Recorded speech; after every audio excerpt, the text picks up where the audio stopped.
Thank you guys for being here today. 3, according to the World Health Organization, that's the number of people who have attempted suicide since I walked onto this stage. What's even more troubling is at least one of them succeeded. Suicide rates are at a worldwide all-time high. And this isn't just a mental difficulty faced by so many within their own head, but rather it's an epidemic, our generation's version of the Black Death. Now, when we ask ourselves what causes suicide in such mass numbers, we get one word: negativity. This may sound like it is just so obvious, but what is not as obvious is how do we remedy this. Now, often, when we're younger, we are told that feeling negative is just a natural human occurrence. When something happens that's bad, it's the way that we're supposed to feel. It's what's called an innate emotion. However, when we look into what modern neuroscience and the recent psychological breakthroughs has taught us, we realize that this isn't entirely correct. Now, let me put this into perspective.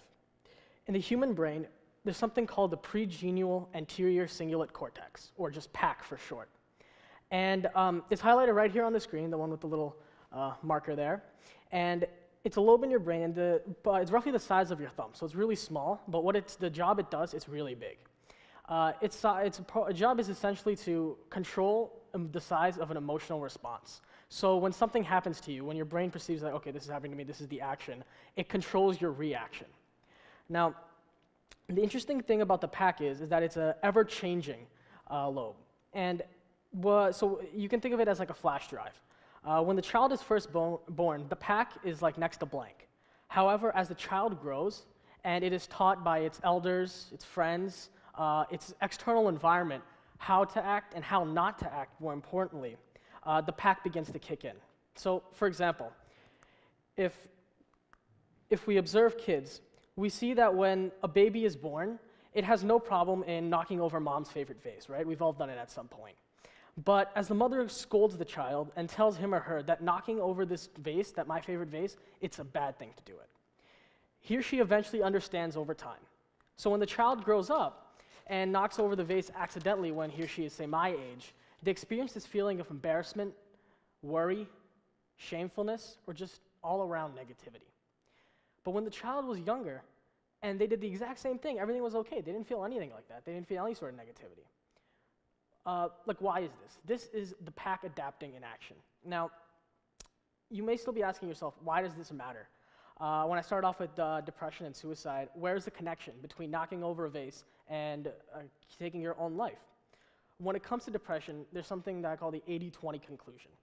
It states that of all the factors that cause a suicide or a depressive state, 80% is caused by the way that you've been taught to think, and 20% by family history such as genes and the way that, just like the way that your brain has been put together. Now, that's why I said earlier that the PAC isn't totally blank when you're first born. This theory was recently put to test in a study conducted by the National Institute of Mental Health. It was put by the National Institute of Mental Health. What they did was they took over 100 clinically depressed people who had never been treated for depression prior to this study. And they split them into 3 different groups.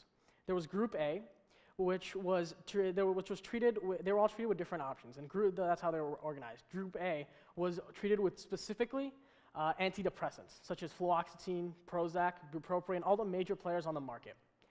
Group B was treated with only talk therapy or cognitive behavioral therapy for over a 7-week period. So CBT, or cognitive behavioral therapy, is essentially where a depressed person comes in and they talk about their issues with a mental health professional, such as a psychologist or a psychiatrist or a licensed independent clinical social worker. And they talk through their issues. They say, this is how I feel, this is what's been going on with me. And a mental health professional tries to dissect their train of thought and said, what is leading you to go towards this? Now, the third, Group C, was put in, which was like the main group that they were really looking at, was put into a combination of both. So they were both treated by antidepressants, so they took a dosage, exposure, whatever was appropriate for them every morning, but then they also went to go see a therapist. So this treatment continued for about 7 weeks, and they kept on going. Then after the 7-week period, the NIMH, National Institute of Mental Health, took a psychological evaluation of all 100 of the patients. And they calculated it and put it together on what's called an outcome score. So the outcome score is essentially, for lack of better explanation, is supposed to gauge how happy you are at any given time. So it's on a scale of 1 to 100, and the higher up the number, the more happy of a person you are. And now the average American is projected to float between the 55 to 65 range. These were the short-term results. So these were taken directly after the 7 weeks of treatment. Group A, so you can see here, Group B, talk therapy. Everybody tested above the national American average, which may sound very, very promising, but it's the main issue with treating depression and suicide isn't the short-term effects, but its sustainability. So as if we treat somebody today, how do we make that last? How do we make that happiness and fulfillment last for the next 15, 20 years? So as you can see, all three of them, they're all doing great. They're all above that 55 to 65 range. But what the NIMH did to measure sustainability was they followed up with these patients for every 3 months over the next 2 years. And as you can see, the trend for all three of the groups was that they were going down. And during these 2 years, by the way, none of them were put on any sort of prior treatment, so they were just living their lives normally. And as you look towards this, that all three of them are going down, but the only one that consistently stays above the national American average is Group C, the one that was combining talk therapy and drug treatment. Now, the reason that this proved the 80-20 conclusion, because they have that little bit of drugs in there, which treats the hormonal imbalance if they have a serotonin deficiency. If they've inherited some sort of gene or mutation that makes them feel this way, the drug therapy can treat that. But at the same time, if there's something lacking in the way that they've been thinking, talk therapy can also treat that. So they have that balance there, and that causes them to stay over for 2 years after just 7 weeks of being treated. 2 years afterwards, that lasts through then. Now, I know that I've thrown a lot of stuff at you guys today. So this is really the bottom line that I want to talk about. Now, each mind has a unique way of thinking, and due to this, it can be difficult to gauge why he or she thinks a certain way, but it comes down to their environment. So next time you see somebody that's like, wow, this person's really, really rude, or this person, they're just always sad. It's not so much what or how they are, but it's how come they are like this. It's because generally this is the way that they were raised. This is the way that they've been brought up, and this is really their environment. This is how that's caused them to be. That ties into the term, product of your environment. Now, treating mental illnesses. It's like losing weight. There's 2 components to it. For losing weight, diet and exercise. For treating mental illnesses, it can be talk therapy and drug therapy. Neither of them really work by itself. There's really not any nutritionists out there that would say that just dieting and starving yourself will work, or just running on a treadmill all day will work. It's a combination of both. Now, before I leave you guys today, if you guys remember nothing else that I talk about, I really want you to pay attention to these 2 things. Number 1, think about what makes you feel negative. Is there something that you have been hiding from yourself, or something that you block out on a daily basis? And just ask yourself. Just really ask yourself, why is it like this?